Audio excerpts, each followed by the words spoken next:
한상원의 스포츠.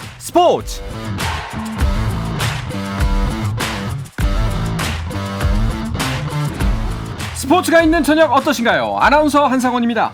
국가대표를 만나는 목요일 저녁은 어떠신가요? 태극마크의 무게감과 국가대표 선수들이 흘리는 땀방울의 의미를 되새겨보는 시간, 나는 국가대표다를 준비했는데요. 자, 오늘은 스포츠 범주 안으로 들어온 힙합 문화, 예술과 스포츠의 대융합, 그 대표 주자인 브레이킹 국가대표 선수를 만납니다. 스포츠가 준비한 국가대표 응원 프로젝트, 나는 국가대표다. 길거리 젊은 세대의 문화를 넘어서 아시안게임과 올림픽 정식 종목으로 국제 스포츠대회에 입성한 브레이킹의 세계 속으로 잠시 후에 함께 하시죠.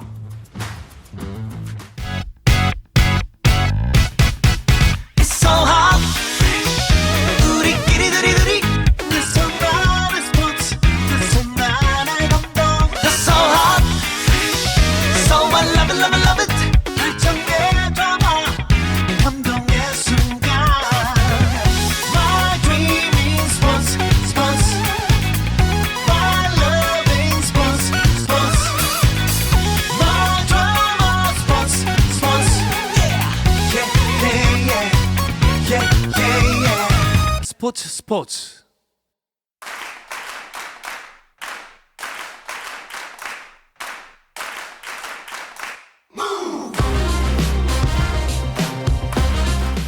스포츠가 준비한 국가대표 응원 프로젝트, 나는 국가대표다. 3월 길거리에서 올림픽까지 진출한 항저우 아시안게임과 파리올림픽의 정식 종목 브레이킹의 대한민국 국가대표 선수와 함께하겠습니다. 자, 소개해드립니다. 브레이킹 국대로 돌아온 전설의 비보이 김홍렬 선수입니다. 어서 오십시오. 반갑습니다. 네. 자, 그리고 오늘 브레이킹 이야기를 함께 나눌 분은요, 브레이킹 국제 심판이자 대한민국 댄스 스포츠 연맹 이사, 스포츠 주간농구 출연자 배우 박재민 씨입니다. 어서 오십시오. 야, 여기도 나옵니다. 그러니까요. 박재민입니다.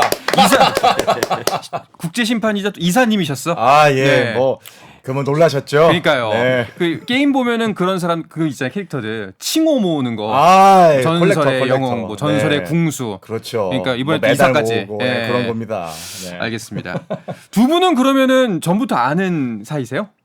그렇죠. 네. 오래됐죠. 한 20년 넘게 됐어요. 20년? 20년 넘었죠. 왜냐하면 김홍렬 선수가 처음 이제 프로팀, 그러니까 처음은 아니고 저랑 만났던 때는 익스프레션이라고 하는 프로팀에서 예. 만났었거든요. 저는 그때 이제 약간 뭐 연습생이자 객관 MC 같은 역할이었고, 예. 김홍렬 선수는 이제 다른 팀에 있다가 이제 프로팀에 꼭 데려오고 싶다, 저희 리더 형님께서. 오. 그렇게 해서 데뷔를 했던, 오래됐습니다. 저희도 중학생 고등학생 나이였으니까. 와, 대단하네요. 네. 근데 갑자기 좀 궁금해지는 게 박재민 의원 아까 이제 국제 심판 자격증 있고 네. 또 이제 스포츠 연맹 이사라고 했잖아요. 네. 도대체 몇 종목까지 커버 가능한 거예요? 올림픽 및 아시안 경기 대회 종목 다 가능합니다. 뭐 다 가능해요? 카바디, 뭐 네. 용선, 뭐 다 됩니다. 와. 네, 뭐 붙여만 주십시오. 그냥 취직을 하시는 편에 이번 기회에. 네, 아니, KBS 사원증이 아직 안 나왔어요. 그러니까요. 사원증 드려야 될 것 같습니다. 그 아시안 게임 올림픽에 나갈 수 있게 되었다, 브레이킹이랑 종목이. 네. 그 소식이 딱 처음에 들었을 때 김홍렬 선수만큼 기쁘고 신난 사람이 없었을 것 같은데, 김 선수는 이 소식 듣고 어떠셨어요? 아시안게임 올림픽. 네, 뭐 당연히 드디어 브레이킹이 이제 오. 지금보다 더 큰 세계로 나가니까는 더 물론 기뻤죠. 그렇군요. 아니 그런데 사실 뭐 차츰 이야기를 나누겠습니다만, 김홍렬 선수가 현역 중에서 거의 최고참이잖아요. 예, 그래서 국가대표 선발전에 출전하지 않았다가 올림픽에도 브레이킹이 정식 종목이 된다, 이 얘기를 듣고서 마음을 바꿨다는 소식이 있어요. 네. 그러니까 처음에 올림픽 소식이 들었을 때는 하고 싶었던 마음이 컸다가, 그러고 나서 다시 드는 생각은 좀 그래도 나이 때문에 안 되지 않을까라는 생각을 좀 아예 마음에 접고 있었는데, 어느덧 좀 해가 좀 지나면서 다른 이벤트들을 통해서 제 체력이 그래도 괜찮다는 걸 좀 확인하고 나니까는 네. 그래도 한 번 더 도전할 수는 있지 않을까라는 다시 그런 생각이 들더라고요. 오, 브레이킹 종목에도 이제 뭐 스포츠 일을 떠나서 굉장히 격렬하잖아요, 일단. 그렇죠. 그러다 보면 당연히 에이징 커브가 있을 것 같은데. 에이지 커브가 있죠. 사실 이제 김홍렬 선수처럼 이제 30대 후반에 있는 선수들은 사실 지금 굉장히 좀 고민을 많이 하는 세대기는 해요. 네. 왜냐하면 기존에 저희가 컬처라고 하는 문화에 있을 때 비보이와 올림픽 그리고 아시안 경기대회 정식 종목인 브레이킹은 똑같지만 약간 달라지는 부분이 있어요. 오. 체력적인 부분이 훨씬 더 스포츠적인 영역에서 훨씬 많이 필요하거든요. 올림픽이. 그렇죠. 네. 그러다 보니까 이번 신규 종목이 되면서 사실상 30대 중후반에 있던 선수들은 고민을 많이 했죠.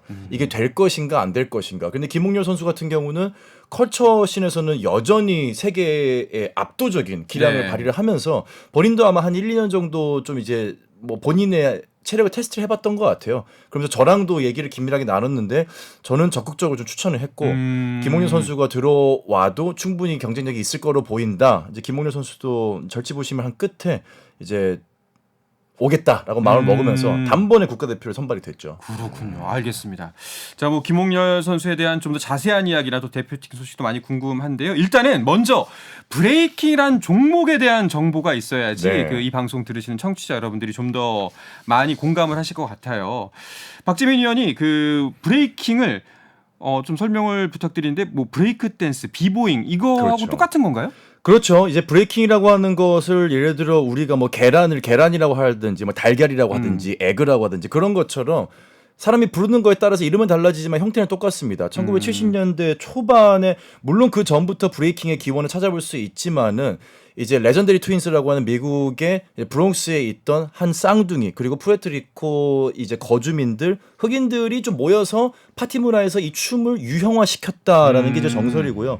70년대부터 이렇게 글쎄요. 흑인 문화라고 하면 좀 그렇고 빈민층의 문화. 네. 미국 뉴욕의 빈민층의 문화에서 스포츠적인 요소가 가미됐던 춤이 이제는 어느덧 뭐 50년이 지나서 스포츠로 인정을 받게 되면서 가장 독특한 형태의 스포츠로 자리를 잡게 됐고요. 되게 재밌는 거는 우리가 뭐 댄스 프로그램들이 많잖아요. 거기서 배틀이라는 단어를 써요. 배틀이라는 단어는 엄밀히 말하면은 브레이킹에만 적용할 수가 있어요. 그렇군요. 네, 뭐 이렇게 안무라든지 혹은 뭐 우리가 알고 있는 팝핑이라든지 이런 브레이킹 문화는 사실 브레이킹의 이후에 나온 배틀 문화고 네. 배틀 문화라고 하는 서로가 마주 보면서 야 네가 이기나 내가 이기나 한번 끝까지 싸워보자라고 했던 것을 엄밀히 말하면은 배틀 문화는 브레이킹에서 파생됐다. 이렇게 좀 이해를 하시면 되겠습니다. 이거 개인적인 궁금함인데 네. 사실 왜 브레이크 댄스인지 왜 브레이킹이라 부르는지 혹시 이유가 있나요?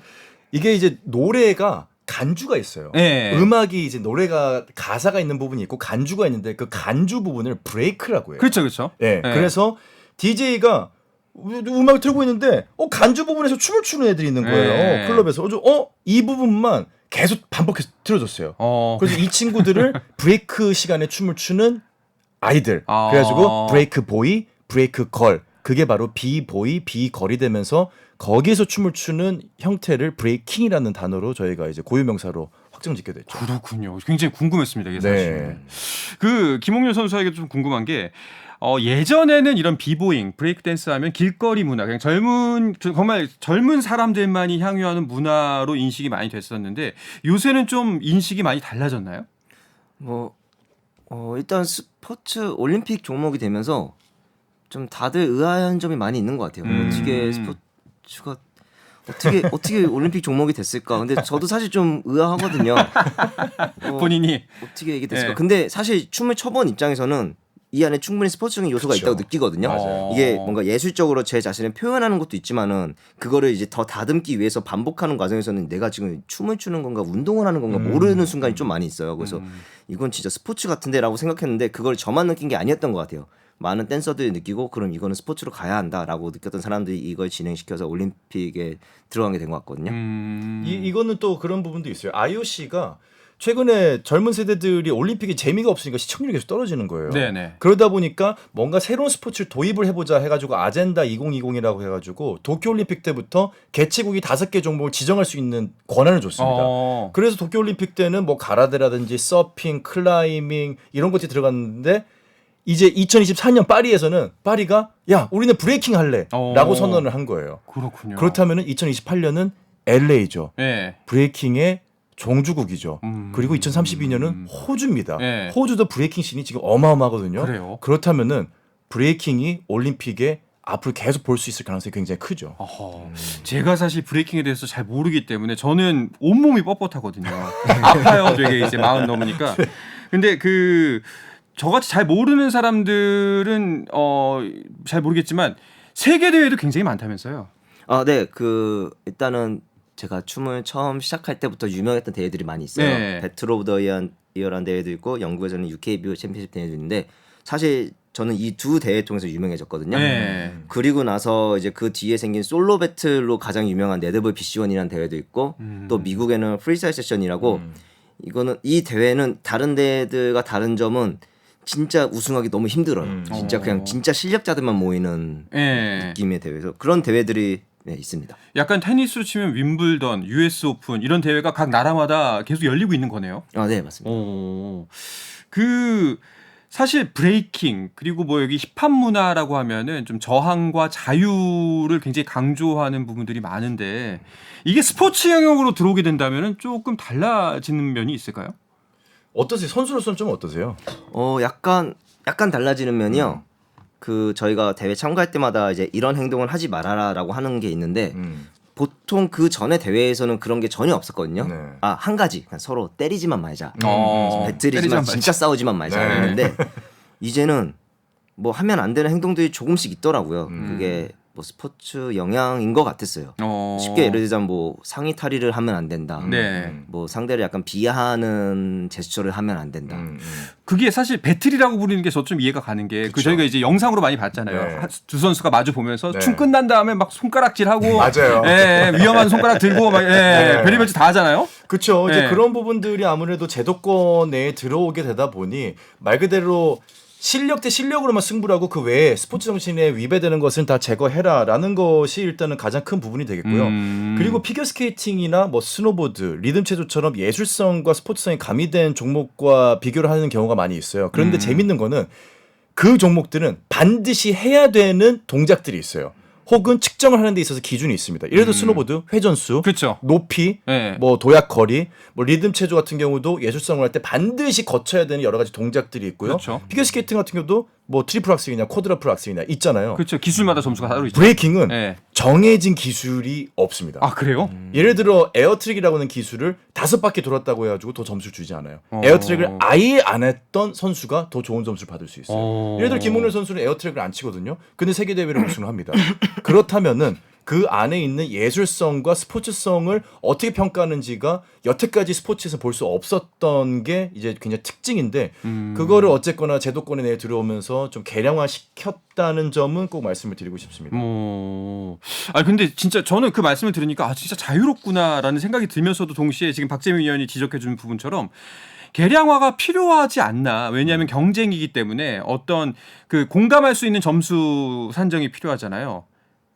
어떻게 생각하세요? 좀 어떤 선수 입장에서 네. 어떠세요? 그런 개량화가 되려면 저희가 지금까지 해왔던 배틀과는 전혀 다른 종류의 포맷을 만들어야 될 것 같아요. 이렇게 무슨 동작을 꼭 해야 되는 그렇죠, 뭔가 그렇죠. 마치 저희가 사실 이 올림픽 있기 전에 그냥 저희끼리 장난으로 올림픽이라 부르는 게임 같은 거 있잖아요. 그렇죠, 그렇죠. 누가 더 토마스라고 불리는 동작을 더 많이 하냐, 네. 몇 바퀴 많이 하냐. 그런 것처럼 뭔가 새로운 포맷의 그런 배틀 방식을 만들어야 할 것 같아요. 그렇죠. 근데 이제 그게 현실적으로 쉽지 않다 보니 이제 국제 세계 댄스 스포츠 연맹에서 WDSF라고 하는 곳에서 그렇게 새로운 포맷을 하는 거는 브레이크 정신이 위배된다. 그렇다면 심판들이 최소한으로 공정하게 평가할 수 있는 툴을 만들자 네. 해서 나온 게 이제 신체 능력, 예술 능력, 해석 능력 이렇게 세 해석 가지 능력, 그치. 영역을 만들었어요. 신체 능력은 누가 더 역동적으로 정확하게 몸을 컨트롤하면서 하냐. 해석 능력은 이 음악과 네. 이 분위기를 얼마나 조화롭게 또 특징 있게 또 창조적으로 해석을 하느냐. 그다음에 예술 능력은 기존에 있지 못했던 또 창조 능력, 창의력 그리고 어떤 폼의 자세의 아름다움 이런 것들을 복합적으로 이제 평가할 수 있게 만들어 놨고요. 그래서 국제 심판들 연수 엄청 받습니다. 그러게요. 저도 진짜 엄청 힘듭니다. 아니 진짜 이거는 굉장히 좀 어려운 일일 것 같아요. 특히나 이번에 올림픽에 처음으로 하는 종목이기 때문에 네. 뭐 출전하는 선수들은 물론이고 심판들에게도 굉장히 커다란 도전일 것 같다는 생각이 듭니다. 네. 자, 일단은 그러면은 그 브레이킹 종목 올림픽에 진출을 했는데요. 어떻게 경기가 펼쳐지는지 설명을 해주시면은 좀 더 좋을 것 같아요. 네, 일단 예선은 지난 다음에 네. 이제 32강 혹은 64강부터 시작하는데요. 그래서 일단은 그때부터는 이제 1대1로만 벌어지고 라운드별로 그 각 심사가 대략 한 9명 정도 되는데 그 중에 더 많은 보트를 가져간 사람이 그 라운드를 이기는 방식으로 그래서 진행이 되고 있어요. 이제 라운드라고 하면은 나 한 번, 상대방 한 번, 네. 이렇게 네. 두 번 짝이 한 라운드거든요. 1라운드. 네.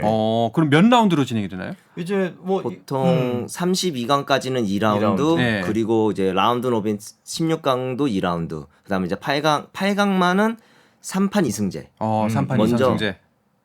네. 먼저 2승하는 예. 사람이 가져가는 사람이. 이기고 예. 그리고 이제 4강과 결승 혹은 3, 4위전은 3라운드씩. 3라운드씩. 네. 네. 이게 진짜 네. 엄청 힘듭니다. 그러겠죠. 이게 네. 이게 그 뭐 별거 아닌 것 같은데 그 선수들이 중간에 그 에이징 커브가 아니라 그 에이징이 되는 게 보여요. 그러니까 사람이 에이징이 되고 있어. 늙고 있어요? 아니 예선전과 이 본선전 뭐가 한두 시간 차이인데 네. 사람이 늙었어. 예, 그렇게 됩니다. 정말 힘듭니다. 김홍렬 선수 면도하고 출전했는데 수염이 나 있어. 경기 끝나니까. 그러면 한 라운드는 한 몇 분 정도 진행이 돼요? 규정상으로는 1분 한 라운드가. 근데 1분을 채우는 사람이 없죠. 없어요. 네. 공격 한 번에 1분. 그러니까 전력 질주라고 보시면 돼요. 100m 전력 질주를 해봤자 10초 남짓이잖아요. 그쵸. 10몇 초잖아요. 그 100m를 1분 전력 질주한다고 보시면 못합니다. 그나마 제가 제일 길게 춤을 춘다고 생각하거든요. 네. 네, 40초, 50초 사이를 제가 하는 걸로 생각하고 있는데 보통 다른 선수들이 한 30초 정도를 줄 맞습니다. 거예요. 아마. 야, 보통 여기 한시도 가만히 있는 틈이 없잖아요. 예, 그쵸. 그리고 뭐 두 다리 두 팔이 하늘에 뭐 이제 양 지면을 짚고 있는 순간도 별로 없고. 그래서 되게 네. 재밌는 게 제가 정말 힘들게 춤을 췄잖아요. 네. 근데 상대방이 이번 라운드 버린다고 짧게 하고 들어가잖아요. 네. 그렇게 화가 납니다. 그렇죠. 화가 나죠.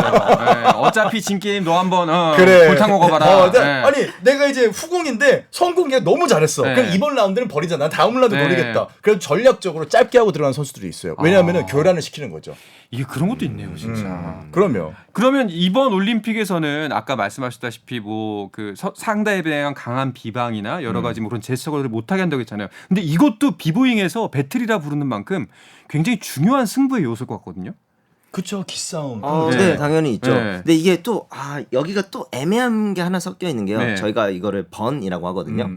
근데 그런 번처럼 보이는 동작은 또 괜찮다. 네. 그럼 이게 약간 경계선이 애매한 것 같아요. 아마 본인이 춤을 추면서 상대한테 번으로 이용한 공격 같은 모습은 괜찮지만 자기가 상대방이 춤을 출 때 상대방은 약간 약 올리는 건 안 된다. 이런 건지 이게 매번 바뀌더라고요. 아직까지는 조금 그 굳어지는 데까지 시간이 좀 필요하겠네요, 경험과. 맞습니다. 예. 네. 저도 이제 대회 심판을 보면서 그런 부분들이 아직까지 좀 정착에 약간 네. 좀 과도기인 것 같아요. 근데 아마 아시안 경기 대회 그리고 올림픽 전까지는 많은 것들이 확정이 될 겁니다. 알겠습니다. 그렇다면 이제 우리나라의 비보잉은 세계 최고 수준이다 이런 얘기는 정말 많이 들었습니다. 뉴스도 많이 보고요. 브레이킹 이제 항저우 아시안 게임 그리고 올림픽에 나갔을 때 우리나라의 수준은 한 어느 정도라고 평가하시나요? 일단 뭐 김홍렬 선수 한번 얘기해 주시죠 이번에 대회. 네. 이게 근데 좀 약간 이제 사람들이 약간 좀 오해하는 면이 하나 있는데요. 네. 한국이 진짜 브레이킹에서 진짜 최고였던 시기가 있었거든요. 그렇죠. 근데 그 시기는 지금으로부터 대략 한 20년, 15년쯤 전이에요. 그렇게 좀 오래됐어요? 예전이에요. 네. 네. 그 뒤로 시기가 많이 지나면서 상황이 변했는데 아직까지도 이 업데이트가 좀 안 돼 있어요. 사실 지금은 저희가 좀 약간 약한 편에 속해요 이제는. 지금은 정확하게 말씀하신 게 우리나라가 압도적으로 세계대회에 나가면 우승하던 시기가 있어요. 그 시기가 한 7, 8년에서 길게는 10년 정도를 보고 있거든요. 2000년 중반에서 2010년대 중반까지. 근데 재밌는 거는 그때는 또 팀 배틀이 우리가 강했어요. 그때는 개인 배틀이 많지가 않던 시기예요. 근데 이제 1대1 배틀로 넘어오면서 사실 대한민국은 어떻게 보면 지금 언더도그라고 하는 어떻게 보면 후발주자이자 우승 뭐 배당률이 높지 않은 상황이기는 해요. 그거는 맞는데 최근에 있었던 아시안 경기대회 전초전이라고 할 수 있는 아시아 선수권에서는 우리나라가 이제 금 하나, 동 하나를 가져왔고 동 두 개를 가져왔죠. 그러면서 지금 아시안 게임에 완전 청신호가 켜졌거든요. 제가 진천 선수촌 가가지고 진천 선수촌장님 앞에서 제가 보고를 했습니다. 각 종목별로 아시안 게임의 메달 개수, 예상 개수를 보고를 했거든요. 저는 금 2개 지르고 왔습니다. 이거 달성 못하면 이사 잘리는 건가요? 정말 웅성웅성했습니다 그때. 야 브레이크에서 금 2개 나온다고? 그러면은 우리가 이제 아시안 게임부터 한번 짚어봅시다. 아시안 게임에서 가장 강력한 나라, 뭐 우리나라를 제외하고 어떤 나라가 있을까요? 역시 일본이죠. 일본.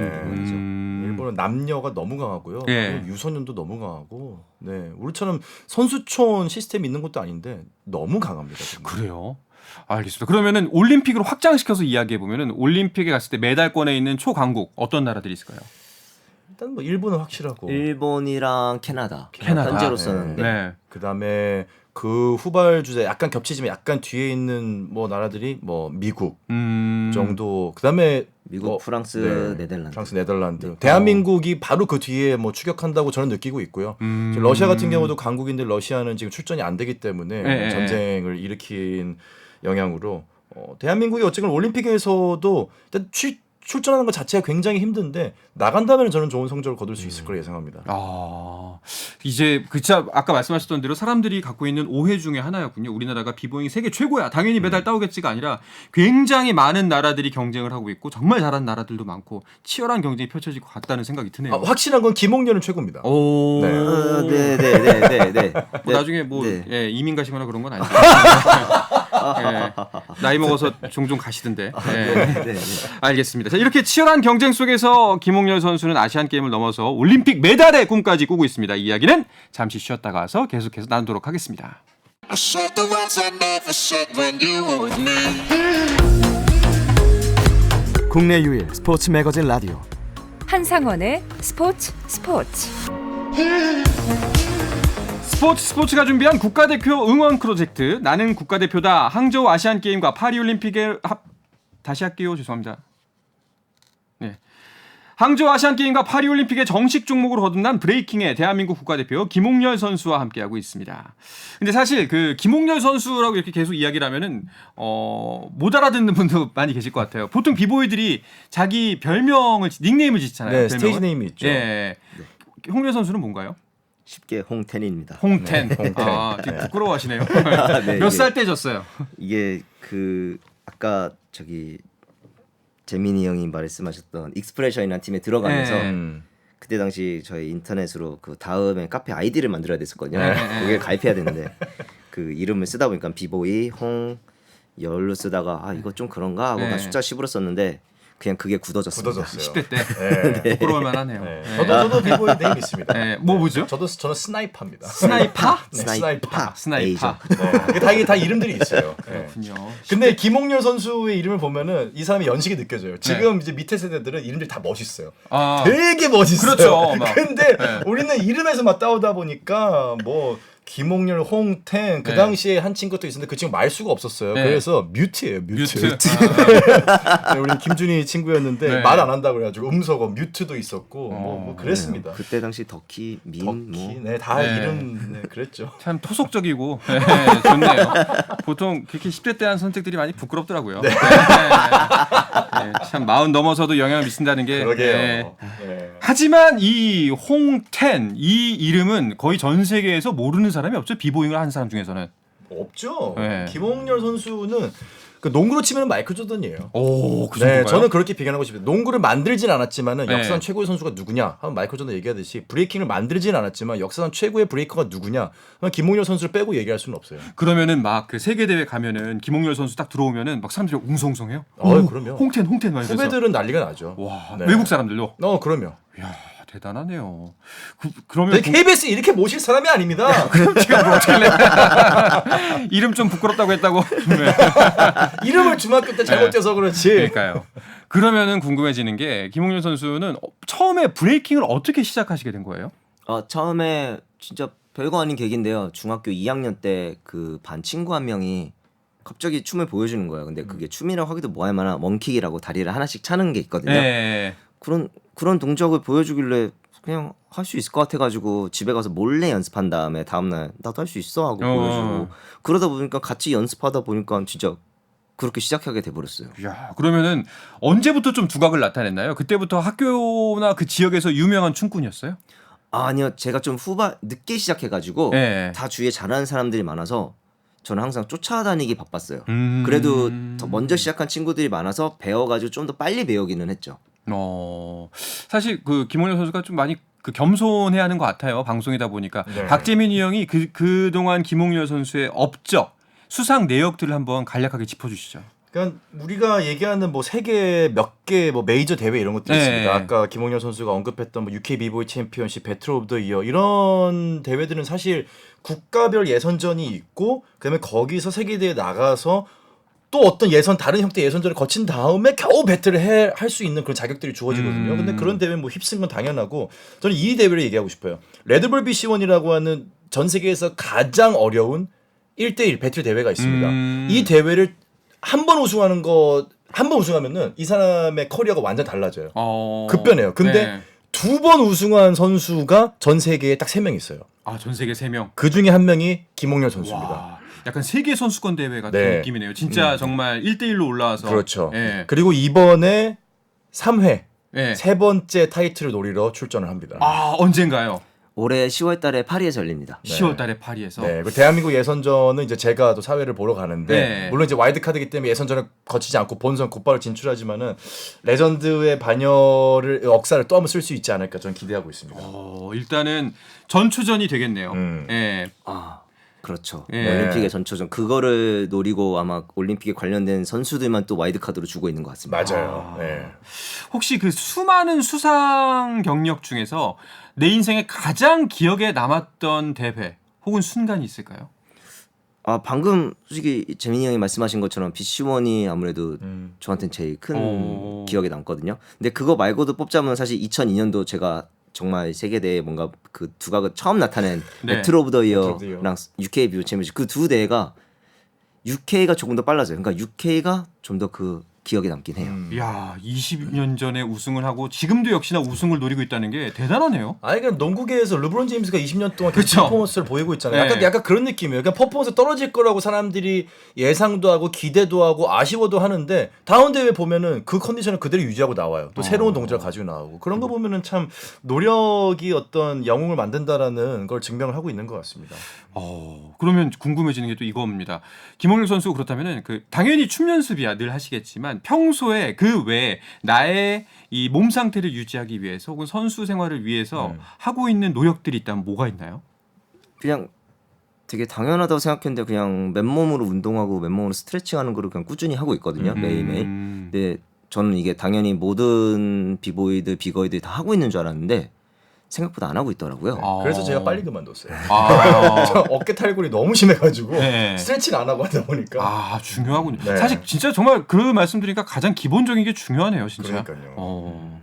자, 그러면 올 10월에 있을 그 레드불 대회 네. 그리고 이제 파리 올림픽까지 이제 목표를 두고서 지금 계속 달려가고 계신데 요즘에는 그럼 이 대회 준비하기 위해서 어디 계시나요? 선수촌에 계시나요? 지금은 선수촌에 한 반 그냥 그리고 밖에서 반 정도 있고요. 이제 곧 있으면 한 8월 정도부터는 거의 선수촌에만 있을 것 같습니다. 8월 정도부터는 아시안 게임 대비해서. 네. 선수촌은 처음 가보신 거죠? 네 얼마 전에 한 달쯤 전에 가본 게 처음이었어요. 대표팀이 이제 늦게 차출이 돼가지고 예. 네. 선수촌에서는 어떤 훈련들을 하나요? 선수촌에서 일단 기본적으로 웨이트를 좀 더 많이 시키더라고요. 그래서 예. 좀 더 몸을 만들고 체력을 좀 더 만들 수 있게. 예. 그리고 나서 이제 저희들이 하는 또 춤 연습을 또 따로 하고요. 그 예전에 우리가 방송을 통해서 보면은 그 대표팀 선수들이 다 함께 모여서 하는 운동들 있잖아요. 네. 아침 뭐 조깅이라던가 아, 여러 가지 네. 있는데 그것도 같이 해야 되나요? 네, 조조 훈련도 네. 아침 6시마다 네. 좀 볼멘 소리가 나올 법도 한데요. 좀 비보이드 사이에서. 지금도 장재근 옛날 육상 우리 메달리스트 우리 선배님께서 촌장님이세요. 그걸 제가 또 이제 친한 형님이어가지고 만나고 왔는데 그 전에 기조하고는 다르게 아침 운동 안 나오면 방 빼라고 그랬다고 하더라고요. 네. 그래서 저희 브레이킹 종목들도 아침에 완전 빼박입니다. 그렇군요. 그 앞서도 잠깐 언급을 했었는데 그 태극마크를 달고 그 아시아 브레이킹 선수권 대회에 출전하셨잖아요. 이거는 항저우에서 열렸다고요? 네. 항저우에서 거의 아시안 게임 뭐 시험 전초전 같은 기분으로 어떻게 보면 더 아시안 게임 더 센 라인업 이번에 오픈으로 다 모두가 참가했거든요. 네. 그렇게 열렸었습니다. 네. 그 아시안 게임 전초전을 치르고 오셨고 그리고 올림픽은 출전권을 따로 따내야 되는 건가요? 그렇죠. 남녀 각 16명에게만 주어지고요. 각 국가별로 최대 2장씩 주어지거든요. 근데 이게 정말 힘들어요. 전 세계 선수들이 뭐 몇천 명이 되기 때문에 그렇죠. 올림픽 출전, 근데 이 선수들이 또 다 잘해요. 그러다 보니까 올림픽 진출하는 것 자체만으로도 굉장한 영광이 될 수 있는데 일단 우리나라는 이제 아시안 게임에서 금메달 따든지 올림픽 퀄리파잉 시리즈라고 하는 OQS에서 뭐 상위권 랭크에 들던지 몇 가지 세계 선수권에서 뭐 몇 위 안에 들던지 이런 것들이 있는데 김홍현 선수가 이번에 아시안 게임 나가거든요. 네. 이번에 만약에 금메달 딴다면은 올림픽 직행입니다. 직행이군요. 네. 야, 그래도 진짜 뭐 하나도 쉴 틈이 없네요. 계속해서 대회가 있고 계속해서 몸을 움직여야지만 또 출전할 수 있는 자격이 주어지는 겁니다. 무조건 아시안 게임에서 우승해서 좀 편하게 마음 편하게 준비하면 좋을 것 같네요. 아, 네, 당연히. 예. 그래서 목표를 금메달을 정하고 열심히 하고 있습니다. 알겠습니다. 진짜 아시안 게임 또 올림픽에서 승승장구해서 그 아까 뭐 브레이킹계의 마이클 조던이라고 말씀하셨지만 어찌 보면은 이제 그 김홍열 선수가 선수로서 달성할 수 있는 마지막 목표가 될 수 있지도 않을까 이런 생각이 들거든요.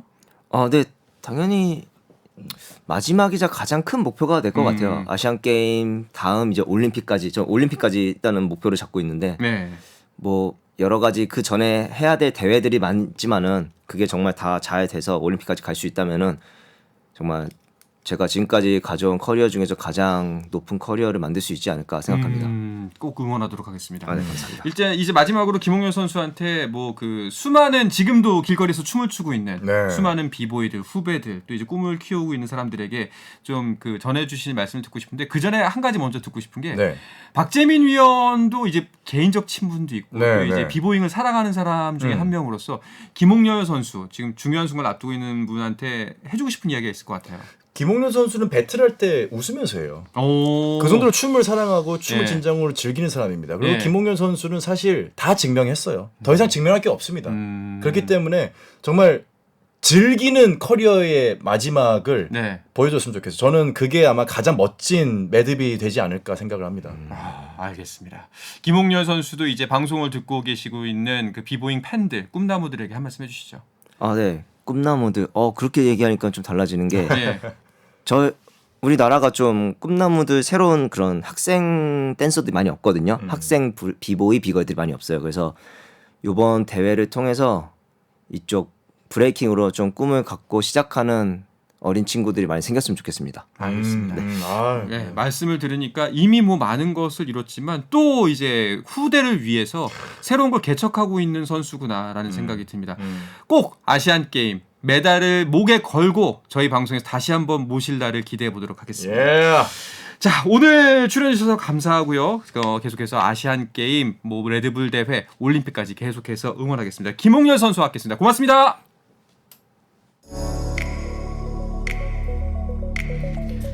스포츠가 준비한 국가대표 응원 프로젝트 나는 국가대표다 브레이킹 대한민국 국가대표 김홍열 선수와의 만남은 여기서 마치도록 하겠습니다. 저는 내일도 저녁 8시 30분에 돌아오겠습니다. 한상원의 스포츠